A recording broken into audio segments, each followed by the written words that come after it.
Hello friends, welcome to YouTube channel advise academy. I am Amit Kumar Sami. I hope you are well and healthy. आज हम करेंगे चंडीगढ़ का जो exam है जेबीटी का, ठीक है, उसका जो प्रीवियस ईयर का क्वेश्चन पेपर है उसका हिंदी, इंग्लिश, मैथ्स और साइंस, ये पोर्शन आज हम देखेंगे। तो स्टार्ट करते हैं। क्वेश्चन में फर्स्ट जो आया था वह था नायिका में प्रयुक्त संधि कौन सी है। तो देखिए नायिका कैसे लिखा जाता है, ने जमा इका, है ना। और इसमें कौन सी संधि होती है, इसमें संधि होती है अयाधि संधि। कौन सी संधि होती है, अयाधि संधि होती है। अगला प्रश्न आया था कि निम्नलिखित में से कौन सा वाक्य शुद्ध वाक्य है। तो कौन सा है, रीटा आम खाया, आम ने रीटा खाया, या आम खाया रीटा ने, या रीटा ने आम खाया। तो सिंपल सी बात है, ऑप्शन जो डी है रीटा ने आम खाया, ये आपका एकदम करेक्ट है। नेक्स्ट है दानवीर जो शब्द है में कौन सा समास है। तो दानवीर शब्द में कौन सा समास है, ये आपका तत्पुरुष समास है। कौन सा समास है, तत्पुरुष समास है। अगला क्वेश्चन देखेंगे तो मैं आज नहीं पढ़ूंगा, कौन सा वाक्य है, नहीं आ रहा है ना, तो कौन सा है, निषेधवाचक वाक्य है। कौन सा है, निषेधवाचक। नेक्स्ट है निम्नलिखित में से आ का पर्यायवाची शब्द नहीं है। तो कौन सा नहीं है, तो ये है विपथगा। विपथगा है, ये आग का पर्यायवाची शब्द नहीं है। वायु सखा, हुतासन और विभाषु ये तीनों हैं। अगले प्रश्न की बात करें तो सूर्य का स्त्रीलिंग क्या होगा। तो सूर्य का स्त्रीलिंग क्या होगा, सूर्या होगा। क्या होगा, सूर्या। अगला प्रश्न है सूर्योदय का सही संधि विच्छेद क्या होगा। तो ये क्या होगा, सूर्य जमा उदय, है ना, सूर्य जमा उदय। नेक्स्ट श्री गणेश का विलोम क्या होगा। तो ये क्या होगा, इतिश्री होगा। क्या होगा, इतिश्री। आगे चले। नेक्स्ट क्वेश्चन है कि दिल पक जाना, इसका अर्थ क्या है। इसका अर्थ है अत्यंत पीड़ा, अत्यंत पीड़ा होना। ठीक। नेक्स्ट क्वेश्चन है निम्नलिखित का में शब्द का शुद्ध रूप क्या है। तो ये क्या है, कैसे पैतृक कैसे लिखा जाएगा, तो पैतृक ऐसे ही लिखा जाएगा, है ना। यहां पर आपकी हिंदी कंप्लीट हो गई। ठीक है, अब चलते हैं इंग्लिश की तरफ। इंग्लिश में क्या है, convert the following sentence in A passive. ठीक है, एक्टिव से पैसिव में। एक्टिव क्या है, ये है he will never forget me. तो इसका क्या होगा, इसका क्या होगा, इसका होगा I will never be forgotten by him. I will never be forgotten by him, ये इसका बनेगा। नेक्स्ट है, ठीक है, नेक्स्ट है to cast pearls before a swine. तो ये जो इडियम है इसका मतलब बताइए, ये क्या होता है। इसका मतलब होता है भैंस के आगे बीन बजाना। ठीक है, क्या होता है, भैंस के आगे बीन बजाना। और इसका क्या होगा सही ऑप्शन, ये होगा to offer a person a thing which he can not appreciate. ठीक। और इस क्वेश्चन पेपर को मैं पीडीएफ की फॉर्म में अपने टेलीग्राम चैनल पर अपलोड कर दूंगा। लिंक आपको डिस्क्रिप्शन बॉक्स में मिल जाएगा, आप चाहें तो वहां से डाउनलोड कर सकते हैं। ठीक है, कोई दिक्कत नहीं है। नेक्स्ट क्वेश्चन है ही शुड गिव अ, ठीक है, wide berth to bad character. ठीक है, तो क्या है, हमें दूरी रखनी चाहिए किससे। तो ये क्या आएगा, कीप अवे फ्रॉम। क्या आएगा, कीप अवे फ्रॉम। ठीक है, वी शुड कीप अवे, ठीक है, from a bad character. Next question है a sentence has been given in direct speech. ठीक है, उसको किस में बनाना है, इनडायरेक्ट स्पीच में बनाना है। तो क्या है, Mohan said to his friend let me go home now. तो इसका क्या बनेगा, इसका बनेगा Mohan requested his friend that he might be allowed to go home then. ठीक है, क्या बनेगा, Mohan requested his friend that he might be allowed to go home then.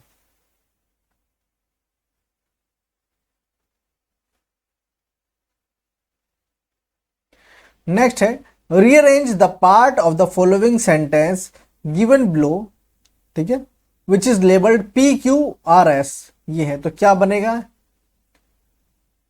ये क्या बनेगा, ये बनेगा SPQR। देखिए कैसे, इसका मेड ऑफ, ठीक है, मेड ऑफ टू ट्रायंगल्स, ठीक है, made of two triangles in size which are equal, ठीक है, SPQR बनेगा।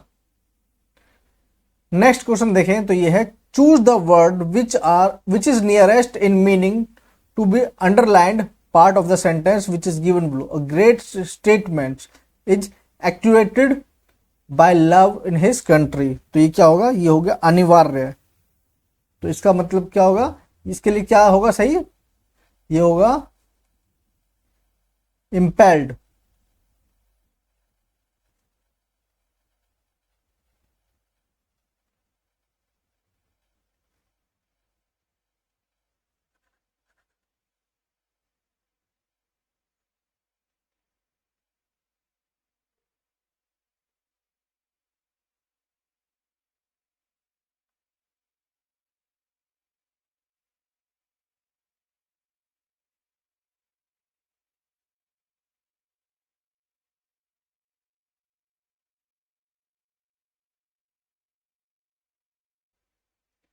नेक्स्ट क्वेश्चन देख लेते हैं। नेक्स्ट क्वेश्चन है, choose a word which is nearest in meaning to the underlined part of the sentence given below. A great statesman is actuated by love of his country. ठीक है, एक महान व्यक्ति अपने देश के प्रति प्रेम से प्रेरित होता है। ठीक है, और इसके लिए क्या होगा, इसके लिए सही वर्ड आएगा इम्पेल्ड। क्या होगा, इम्पेल्ड। इम्पेल्ड का मतलब प्रेरित होना है।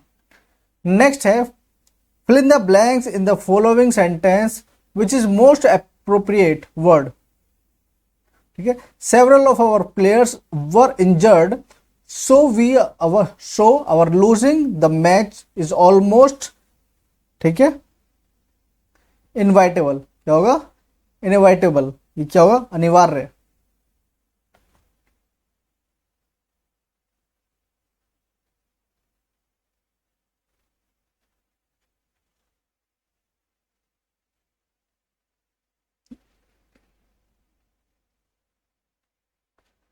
नेक्स्ट क्वेश्चन है, identify the wrongly spelled word. देखो, एकोमोडेशन एकदम सही लिखा है, ओमनी प्रेजेंट भी सही लिखा है, ठीक है, ट्रेनिकल भी सही लिखा है, लेकिन जो ऑप्शन सी है, जो ऑप्शन डी है, ठीक है, ये आपका गलत लिखा है। ठीक है, ये आपका गलत लिखा है। कंटेम्पोरेनियस ऐसे नहीं लिखा जाता है, कंटेम्पोरेनियस लिखा जाता है CONTEMPORANEOUS आता है। ठीक है, EOUS आता है। 120 ये है। ठीक है, रवि, इसमें मिस्टेक बतानी है। ठीक है, Ravi agreed with all my condition में विद नहीं आएगा, टू आएगा। ठीक है, तो बी जो ऑप्शन है वो आपका गलत है, मतलब बी ऑप्शन इसमें सही है, बी ऑप्शन में विद जो है वो गलत है, यहां पर टू आएगा। ठीक, यहां पर आपका इंग्लिश हो गया और हिंदी भी कंप्लीट हो चुका है। अब चलते हैं मैथ्स की तरफ। ठीक है, तो मैथ्स यहां नहीं समझेंगे, उसको चलते हैं स्लाइड पे समझते हैं। ठीक है, चलिए शुरू करते हैं।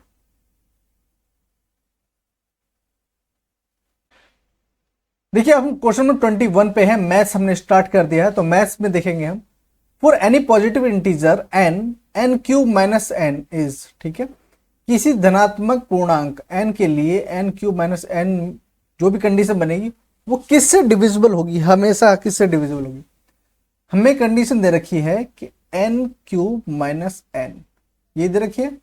अब इसमें सपोज कीजिए हम n इक्वल टू 1 लगाते हैं, तो क्या होगा, 1 का क्यूब माइनस 1। तो ये क्या बना भाई, 1 का क्यूब कर लो या फिर उसको 4 बार मल्टीप्लाई कर लो, कितनी बार मल्टीप्लाई करो तो 1 ही आएगा। 1 माइनस 1 इक्वल टू 0 हो गया।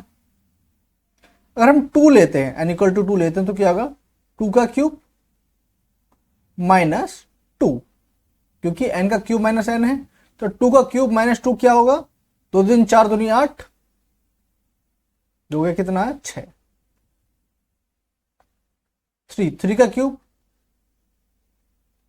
-3 कितना है 27, -3 कितना है 24। ठीक है, तो ये किससे होगा, ये 6 से डिविजिबल होगा, किससे 6 से। तो हमारा जो ऑप्शन डी है वो एकदम करेक्ट है। ठीक है, तो इसमें आगे कितना भी लगा लो, 4 लगा लो, 5 लगा लो, ये सारी कंडीशन ये किसको फुलफिल कर रहा है, ये डिविजिबल बाई 6 को फुलफिल कर रहा है। नेक्स्ट क्वेश्चन देखें, क्वेश्चन नंबर 22 देखते हैं। क्वेश्चन नंबर 22 कह रहा है if one of the root 4x square minus 3x plus K is 1 then the, ठीक है, वैल्यू ऑफ के की वैल्यू हमें पता करनी है। ठीक है, अब देखिए ये क्या है, ये है 4x square minus 3x plus, ठीक है, के है, और इसमें इसकी वैल्यू हमें 1 दे रखी है, तो हम क्या करेंगे, x की जगह 1 लगा देंगे। ठीक है, -3 1 प्लस के, और इसको इक्वल रखेंगे 0 के। अब क्या आ रहा है इसका, तो इंटू 1, ये तो 4 ही आ गया, -3 plus K is equal to 0। तो 4 में 3 गया 1। ठीक है, लेकिन 1 क्या आएगा, इधर वो प्लस में आएगा, इधर जाके माइनस में हो जाएगा, तो के इज इक्वल टू -1। ठीक है, तो के की वैल्यू कितनी, -1। तो जो अब बी है वो आपका एकदम करेक्ट है। क्वेश्चन नंबर 23 देख लेते हैं। क्वेश्चन नंबर 23 कह रहा है ग्राफिकली, ठीक है, अ पेयर ऑफ इक्वेशन, ठीक है, 6x minus 3y plus 10 equal to 0 है, और 2x minus y plus 9 equal to 0 represent two lines, ठीक है, विच आर इक्वल, कैसे होंगे, पैरेलल होंगे, ठीक है, कॉन्सिडेंट होंगे, या फिर इंटरसेक्ट एट एग्जैक्टली 2 पॉइंट होंगे। तो कैसा होगा, अब देख लेते हैं। अब इसको हम बनाते हैं, 6x minus 3y plus 10 equal to 0, 2x minus y plus 9 equal to 0। तो हमें पता है कंडीशन हो गए थे a1 अपॉन a2, ठीक है, b1 upon b2 and c1 upon में c2, ये रख देते हैं। अब ये कैसे रखेंगे, गलत बैठा हूं थोड़ा सा, ठीक। अब देखिए, अब इसमें क्या होगा, a1 कितना है, 6 है, ठीक है, 6x अपॉन में 2x, ठीक है, एंड ये कितना है, ये है आपका 3y अपॉन में y, और ये कितना है 10 अपॉन में 9, 3 आ गया, y से y कैंसिल हो गया, ठीक है, और यहां भी 3 आ गया। तो a1 upon a2 is equal to b1 upon b2, but is not equal to c1 upon में c2, क्योंकि 10 अपॉन 9 है, ठीक है। और ये कंडीशन क्या होती है, जब चीजें पैरेलल होती है, ठीक है, तो ये कंडीशन पैरेलल को शो करेगा। 36, यह स्टूडेंट ऐड, ठीक है, barium hydroxide to hydrochloric acid to form a white coloured barium chloride, ठीक है, which option give the balanced chemical equation to the equation. तो ये क्या है, ये है 2HCl plus BaOH2 BaCl2 plus 2H2O, ये आपका आएगा आंसर, ठीक है। इसका कितना आएगा, 2HCl प्लस BaOH2। नेक्स्ट है which of the following salt, ठीक है, does not contain water in crystallization, ये कौन सा है, ये बेकिंग सोडा है। नेक्स्ट है फूड कैन बी कोटेड, ठीक है, with tin and not with zinc because zinc is more reactive than tin. Next,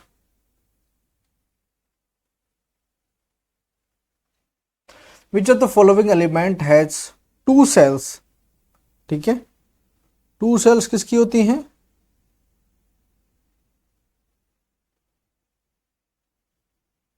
ये देख रहा हूं, नहीं, इससे पहले है क्वेश्चन में 39।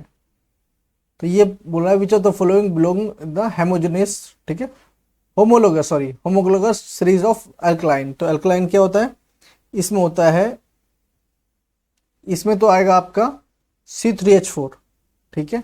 और कौन कौन से होते हैं, बहुत से होते हैं, ठीक है। C2H2 हो गया, C3H4 हो गया, C4H6 हो गया, C5H8 हो गया, ठीक है। नेक्स्ट है which of the following element has two shell और बोथ आर कंप्लीटली फिल्ड, ठीक है। ये कौन सी, ये नियॉन गैस है, वही तो मैं बोल रहा हूँ, नियॉन गैस है, ठीक है। नेक्स्ट है what are the product obtained by anaerobic respiration plant, ये कौन सा है, ethanol, carbon dioxide plus energy.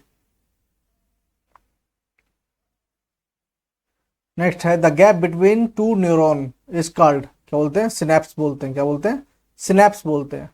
Ads is a deadly disease which is caused by virus, क्या होता है, ह्यूमन इम्यूनो डिफिशियंसी वायरस होता है, ठीक है।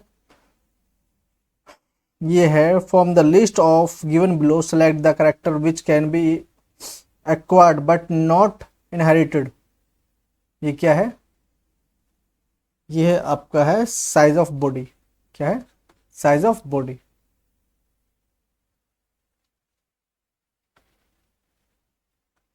ये हम करवा चुके हैं, इसका आंसर आया था, ठीक है, 30 सेंटीमीटर प्लस। नेक्स्ट देखते हैं, ठीक है। In which part of the human eye, ठीक है, द इमेज ऑब्जेक्ट फॉर्म कहाँ पर होती है, रेटिना में ही होती है, ये सही लिखा है, ठीक है। नेक्स्ट है इलेक्ट्रिक करंट आयरन वाला कंज्यूम एनर्जी 840, तो ये कौन सा आया, इसका सही आंसर आया है, ये वाला निकाला था। नेक्स्ट क्वेश्चन की हम बात करें तो ये क्या है, यह था अप्लायंसेस हैव, ठीक है, that have a metal body are generally connected with earthing wire, ताकि क्या हो, prevent excess of current.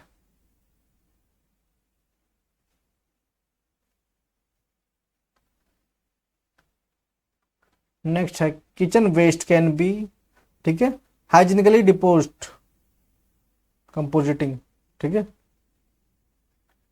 Compost pit में डालते हैं। उसके अलावा है which of the following statement is false, तो इसमें क्या है, इसमें आएगा a wire with a green in, ठीक है, insulation is usually the live wire in an electricity supply, ये क्या है, ये फॉल्स है, क्या है, फॉल्स है। तो यहीं पर ये वीडियो खत्म होती है। आई होप आपको ये वीडियो ठीक लगी।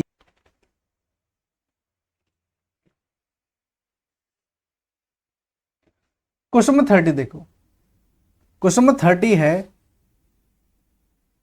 आपका A B C are the sides of a right triangle, ठीक है, ए बी सी, इसको डायग्राम में ही है जो भी कुछ है, देखो पहले ये देखो डायग्राम देखो,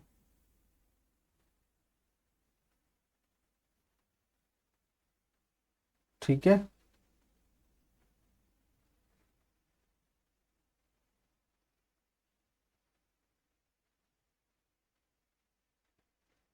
ठीक, ये ए है,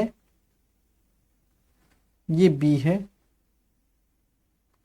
ये सी है, ठीक है। A B C are the sides, ठीक है, ऑफ ए राइट एंगल्ड, ठीक है, right angle where C is the hypotenuse, मतलब ये ऐसे सी ए बी सी नहीं बता रहा, ये बोल रहा है सी ये वाला है, समझ रहे हो, तो ये स्मॉल ए वाला ये वाला ले लेंगे और ये बी ले लेंगे, ठीक।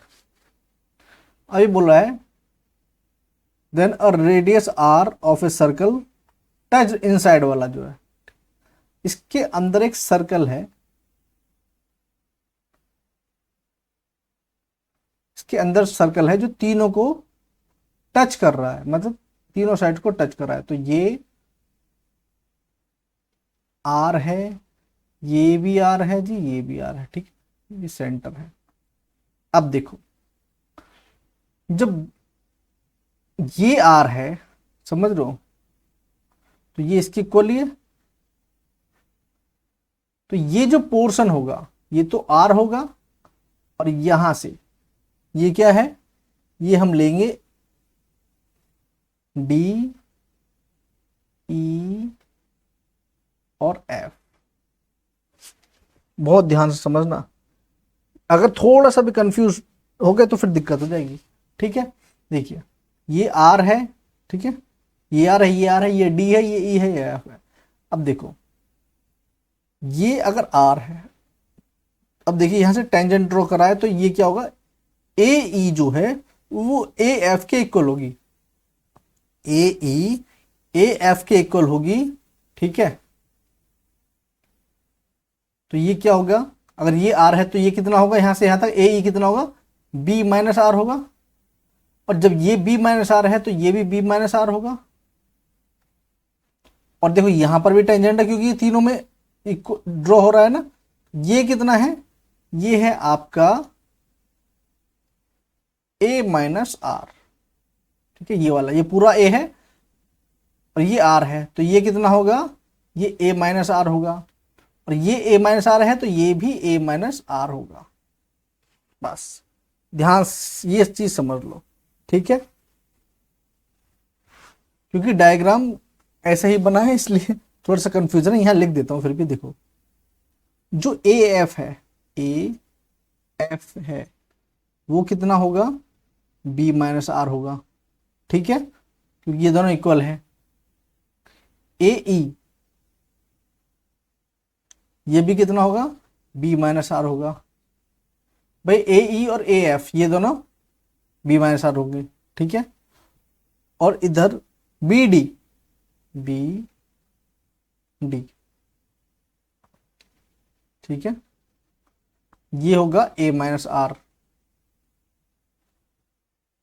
और बी एफ ये क्या होगा, ये भी होगा ए माइनस आर। और हमें बताया है कि जो हमने ए बी लिया है, ये जो हाइपोटेन्यूस है ये सी के बराबर है। ए बी जो है वो सी के बराबर है, जो हाइपोटेन्यूस है ए बी साइड है वो सी के बराबर है, जो कि हमें क्वेश्चन में दे रखा है। अब ए बी कैसे है, तो ए बी है A F plus F B के बराबर। ठीक है, जोड़ के तब आएगा सी। और ए ई क्या है, ए ई है B minus are.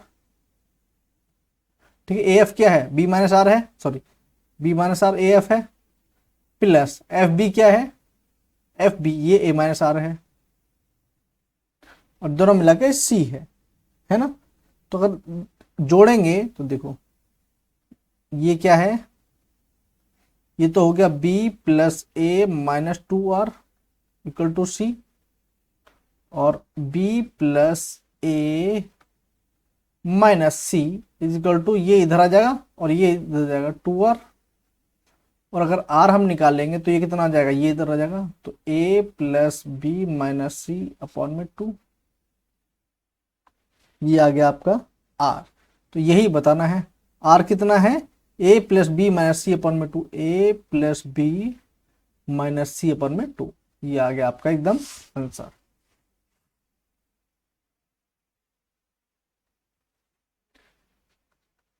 Question number 31 है, एक काव है, ठीक है, जो एक रोप से बंधी हुई है जो कि 14 मीटर की, ठीक है, रेक्टेंगुलर एक वो है यहां पर, और यहां पर खूंटे से बंधी हुई है जिसकी रस्सी है 14 मीटर। ठीक, और ये कितना है, ये है 20 और 16, 20 बाई 16 का ये रेक्टेंगुलर फील्ड है। ठीक है, और ये 14 मीटर की रस्सी है जहां से ये इधर उधर घूम के ये चारा खा सकती है। तो इस सेक्टर का हमें एरिया निकालना है, कितना आएगा। ठीक है, अब ये कैसे निकालेंगे, सेक्टर का एरिया कैसे निकालेंगे हम, इस सेक्टर का एरिया निकालेंगे। देखिए सेक्टर का एरिया ऐसे निकालते हैं, मतलब pi r square theta by 360, pi r square theta by 360, ये सीधे सीधे होता है। अब इसमें क्या निकालेंगे, 22/7, ठीक है, मल्टीप्लाई आर स्क्वायर है तो ये कितना है, रेडियस कितनी है 14 है, तो 14 इंटू 14 इंटू एंगल कितना है, ये 90 है, तो 90 अपॉन में 360। ठीक है, तो 9 चौक 36, ठीक है। और 7 दूनी 14, 2 दूनी 4 और 2 सत्ते 14। ये कितना आया? 154 है, कहीं है। 154 सेंटीमीटर स्क्वायर आ गया आंसर, ठीक है।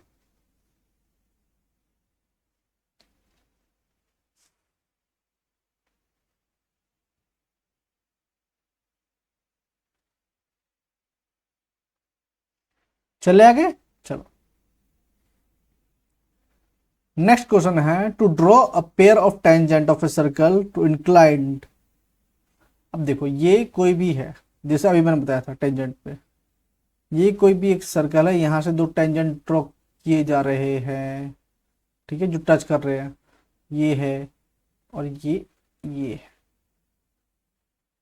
तो ये बोल रहा है कि अगर कोई ये एंगल एक्स है, ठीक है, एक वृत्त के स्पर्श रेखाओं का एक युग्म बनने पे जो दूसरे एंगल से एक्स कोण पर झुकता है, ठीक है, तो वृत्त की जो अन्य दो त्रिज्याओं के अंतिम बिंदु पे स्पर्श रेखाएं जो खींची जा सकती हैं उनके बीच का कोण क्या होगा। देखो अगर ये और ये, इन दोनों कोण कितना होता है? ऐसा 180 होता है। तो अगर कोई भी x है तो दूसरा क्या होगा?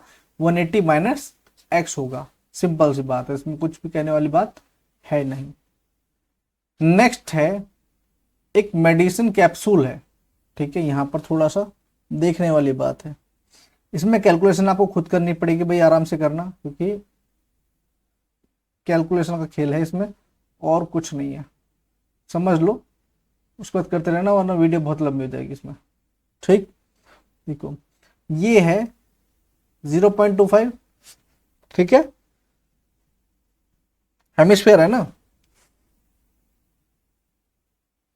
तो बोल रहा है कि डायमीटर, ठीक है, medicine capsule of the shape of cylindrical, in diameter कितना है? इसका डायमीटर है 0.5 एंड हेमिस्फीयर टू हेमिस्फीयर है, ठीक है। तो हेमिस्फीयर भी होगा तो उसका जो रेडियस होगा तो ये 0.25 होगा, हाफ हो जाएगा, ठीक है। The length of the entire capsule कितनी है? ये 2 मीटर है, 2 सेंटीमीटर, सॉरी 2 सेंटीमीटर पूरी है। तो हमें बताना कैपेसिटी कितनी है कैप्सूल की। अब देखो ये कैसे निकालेंगे, ये निकालेंगे डायमीटर ऑफ कैप्सूल कितना है? डायमीटर ऑफ कैप्सूल ये है 0.5 है, ठीक है। तो radius of cylinder and hemisphere ये कितनी है? ये 0.25 हो गई, दोनों हो गई। अब टोटल लेंथ कितनी दे रखी है हमें? टोटल लेंथ दे रखी है 2 सेंटीमीटर। तो हाइट कितनी होगी इसकी? हाइट क्या होगी? हाइट ऑफ सिलेंडर कितनी? लेंथ ऑफ कैप्सूल माइनस, ठीक है, रेडियस ऑफ हेमिस्फीयर, ठीक है। अब ये कितनी बैठेगी? ये बैठेगी 1.5, क्योंकि देखो 0.25 इधर से कटेगी, 0.25 इधर से कटेगी, तो 0.5 कट गई। और ये कितना है? ये है आपका 2 सेंटीमीटर, है ना। तो 1.5 बचेगी। अब देखो, अब इसमें जो फॉर्मूला लगेगा ये है टोटल लेंथ वो कैपेसिटी निकालने के लिए, तो ये होगा pi r square h plus 2 hemisphere है ना, तो 2 इंटू 2/3 पाई आर क्यूब, ये फॉर्मूला लगेगा। तो कितना होगा? 22/7 लग जाएगा। और ये होगा 0.25 होल स्क्वायर, रेडियस है, ठीक है, और आर है 1.5 प्लस 2 इंटू 2/3 पाई, ठीक है, ठीक है, हो गया। और आर क्यूब, रेडियस कितना है? 0.25 का क्यूब। इसको अब सॉल्व कर लेंगे, आंसर आ जाएगा। कितना आएगा? 0.36। अब ये आपका काम है। नेक्स्ट क्वेश्चन है the algebraic sum of the deviation of the frequency, ठीक है, distribution from the mean it's always क्या है, zero. The algebraic sum of the deviation of the frequency distribution from its mean is always zero, ध्यान रखना। Next question, maths का आपका last question है। A girl calculate the probability of her winning the first prize of in a lottery, ठीक है, उसके probability कितनी है, 0.08। टोटल कितने टिकट हैं, ये हैं 6000। तो उसने टिकट कितने खरीदे होंगे, तो इसको मल्टीप्लाई कर दो, आपका आंसर आ जाएगा। कितना आएगा, ये आएगा आपका, भाई यहां से कटा दो तो ये हटा दो, ठीक है, 8×48 480 उसने टिकट खरीदे, ठीक है, अगर उसकी प्रोबेबिलिटी 0.08% है, ठीक है, प्रोबेबिलिटी 0.08 है तो आपका आंसर आएगा 480। तो ये आपके हो गया काम यहीं पर फिनिश। मैथ्स आपका कंप्लीट हो गई। अब चलते हैं साइंस की तरफ, ठीक है।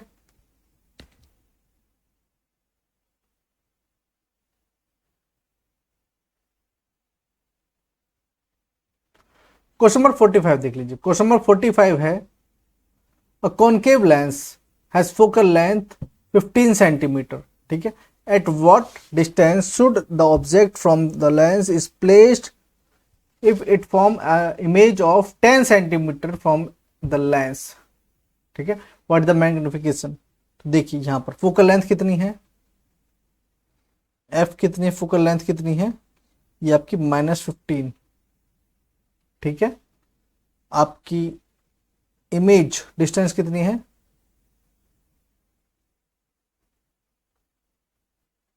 इमेज डिस्टेंस कितनी है, ये आपकी है v है -10 सेंटीमीटर, ठीक है, और ऑब्जेक्ट पता नहीं, ठीक है। तो फॉर्मूला क्या होता है, 1/f 1/v - 1/u, ठीक है। तो हमें 1/u तो 1/v - 1/f -1/10, ठीक है, प्लस 1/15, ठीक। तो ये कितना आया, 1/u इक्वल टू कितना आया, ये आया -15 प्लस 10 में, भाई इसको मल्टीप्लाई करोगे तो 150 आएगा। ये कितना बचा यहाँ पर, -5 में 150, ये कितना बचा 31/u, वो भी माइनस का है ना। तो u इक्वल टू -30, तो ये तो हमें पता पड़ गया कि u, ठीक है, कितना है 30 सेंटीमीटर है, ये पता पड़ गया। लेकिन अब हमें निकालना है मैग्निफिकेशन। मैग्निफिकेशन क्या होता है, v/u होता है ना। तो ये हो गया -10 में -30 कट गया, ठीक है, 1/3 तो 0.33 मैग्निफिकेशन होगा, वो भी पॉजिटिव। तो कितना आया, जो ऑप्शन जो आपका ए है वो एकदम सही आ गया, ठीक है। नेक्स्ट देखिए, नेक्स्ट है आपका क्वेश्चन नंबर 47। क्वेश्चन नंबर 47 है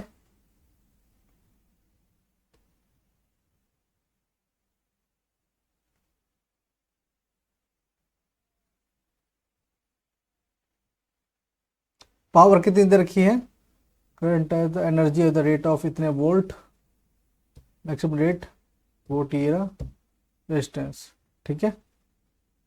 P इक्वल टू कितनी है, current and the energy, energy कितनी है, ये 840 वाट, ठीक है, 840 है। तो I करंट के लिए कहता है P अपॉन में V। 0 अपॉन में V कितना है, ये 220 है। ठीक है, उसको करोगे तो करो, काटो, 2 1 2 2 1 2 2 2 4 8 2 2 4। तो अगर इसको कैलकुलेट करोगे ये कितना है 3.82 ये आएगा। ठीक है, 3.82 यहाँ पर भी है, 3.82 यहाँ पर भी है, तो एम्पियर तो निकल गया। अब हमें रेजिस्टेंस निकालना है। तो रेजिस्टेंस क्या होता है, V अपॉन आई होता है। V कितना है हमारा, V कितना है, V है हमारा 220। ठीक है, और I कितना है,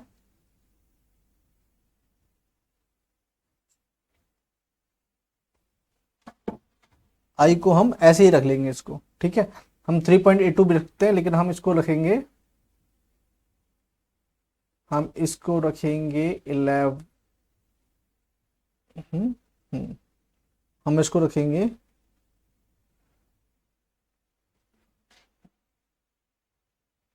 84 इंटू 22।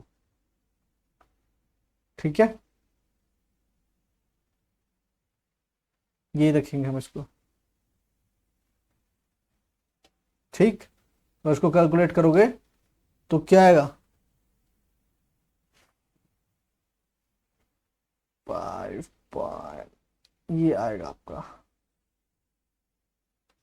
ठीक है, ये आपका ऑप्शन सी जो है वो एकदम सही है।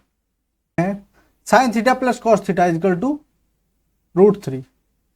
ठीक है, अगर √3 है तो then tan theta plus cot theta is equal to कितना होगा,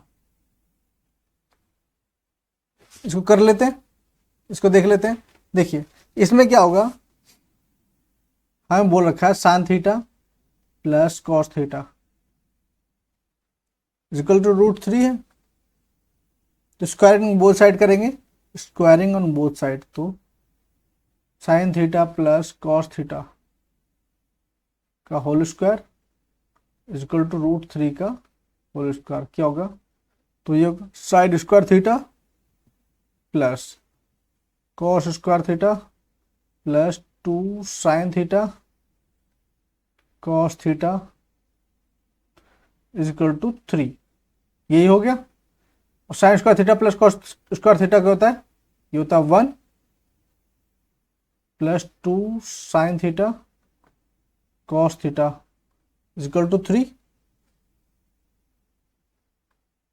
देखिए 2 sine theta cos theta is equal to, जब ये 1 इधर जाएगा तो 2 आ जाएगा, और साइन थीटा कॉस थीटा जब 2 इधर आएगा तो 2 अपॉन में 2 इक्वल टू 1। ठीक है, तो sine theta cos theta is equal to 1 आ गया है ना। अब चलते हैं आगे। अब यहां पर अगर हम बात करें तो देखिए ये पूछ रहा है टेन थीटा और कॉट थीटा। ठीक है, हमें पता है साइन थीटा कॉस थीटा 1 होता है, तो हम क्या करेंगे, देखिए साइन स्क्वायर थीटा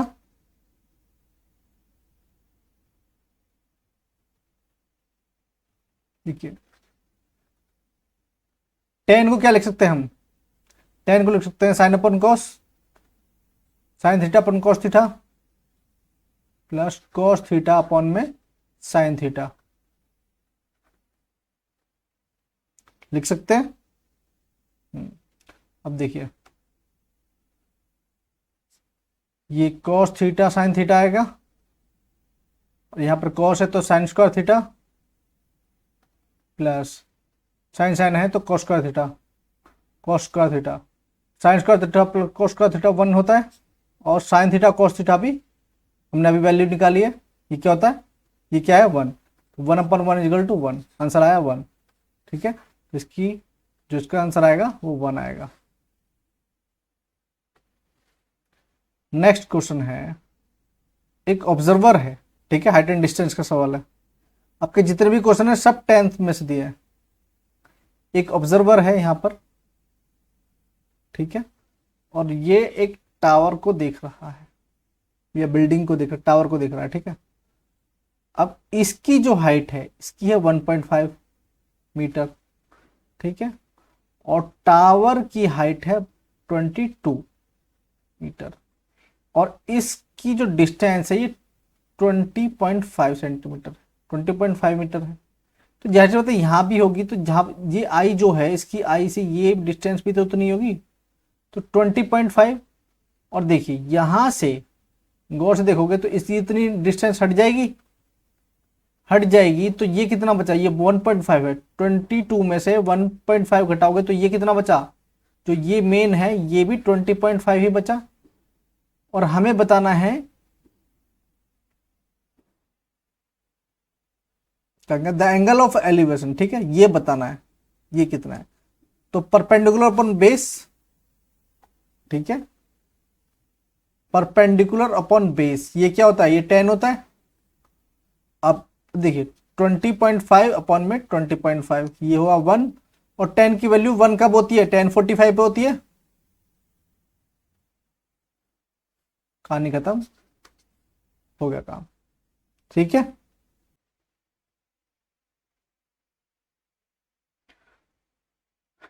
देखिए क्वेश्चन नंबर 25 देख लीजिए, क्वेश्चन नंबर 25 है, two APs have the same common difference. The first term of one of these is equal to -1, ठीक है, and that of the other is -8. Then the difference between their fourth term, जो दोनों है उनका difference same है, और जो fourth term है उन दोनों का डिफरेंस हमें बताना है, ठीक है।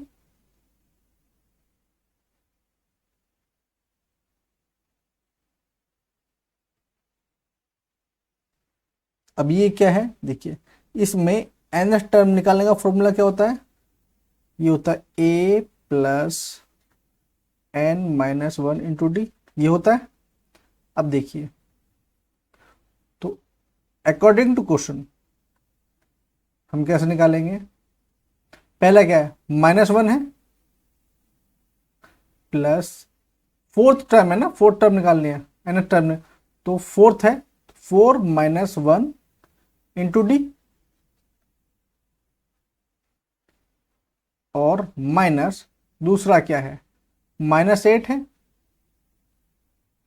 प्लस 4 माइनस 1 इंटू डी, ये हमें निकालना है, ये हमें बताना है कितना आएगा।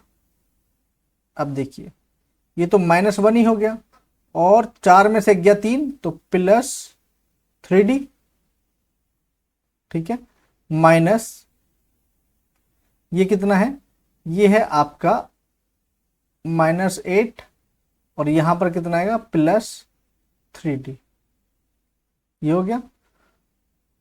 अगर हम ये ब्रैकेट हटा दे तो क्या, -1 प्लस 3D, और ये क्या, माइनस माइनस प्लस हो जाएगा 8 और माइनस 3D हो गया, तो 3D से 3D कैंसिल आउट हो गया, और 8 में से -1 गया तो कितना आया, 7, तो इसका जो आंसर आ गया वो आ गया 7,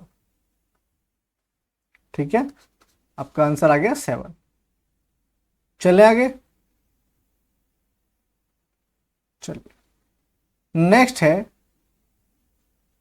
D and E are respectively at the point on the side of AB and AC। देखिए ये एक फिगर है, डायग्राम, ये एक फिगर है, देखो पेन ऐसे चल रहा है, माफ कीजिएगा, ठीक है। देखिए यहां पर एक ये है हमारे पास, ये A B और ये रहा C, ठीक है, C है, ठीक। अब इसमें हमने ये एक तो ये D हो गया और ये E हो गया, तो ये बोल रहा है D and E are respectively at the point of the AB equal to AB and AC are on the triangle of AB, ठीक है। AD जो हमें दे रखा है ये कितना दे रखा है, 2 सेंटीमीटर, ठीक है, और BD जो है ये कितना दे रखा है, 3 सेंटीमीटर, ये कितना है, 7.5 है, और DE जो पैरेलल है वो BC की है, ठीक। और यहां पर हमें बताना है कि DE की जो लेंथ है वो कितनी है। अब देखो ये हम किससे करेंगे, हम इसको सिमिलर करेंगे, देखिए क्योंकि ये दोनों पैरेलल लाइन है तो ये एंगल इसके इक्वल हो गया, ठीक है, ये एंगल इसके इक्वल हो गया और ये दोनों सेम है, ठीक है। सिमिलरिटी का वो हम इसमें कॉन्सेप्ट लगाएंगे। अब दोनों सिमिलर हैं तो अब इससे क्या हो गया, अब इससे ये हो गया कि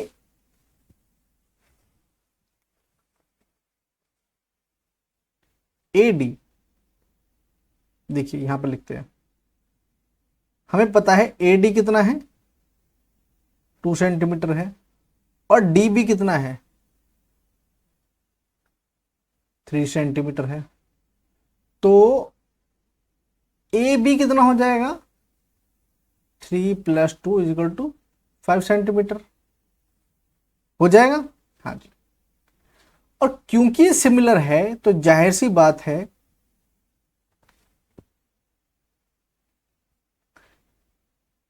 AD अपॉन में AB इक्वल टू होगा AE अपॉन में AC और DE अपॉन में BC। देखिए आपने इस AD अपॉन में AB, AE अपॉन में AC और DE अपॉन में BC, ये सब होगा इक्वल होगा। अब देखिए हमको पता है जब ऐसे भी लगा दें तो इसके अपोजिट A आता है, ठीक है। देखिए 7.5 है। अब यहां हम क्या करेंगे, AD कितना है 2 है और AB कितना है 5 है। DE हमें पता नहीं है, नहीं पता, ठीक है, लेकिन BC हमें पता है कितना है 7.5। अब इसे निकाल सकते नहीं निकाल सकते भाई, DE जो है निकाल देंगे, 7.5 × 2 अपॉन में 5 हो गया 10, 2 × 5 = 10, 5 × 5 = 25, 3 × 75, तो 3 आ गया आंसर, ये हो गया।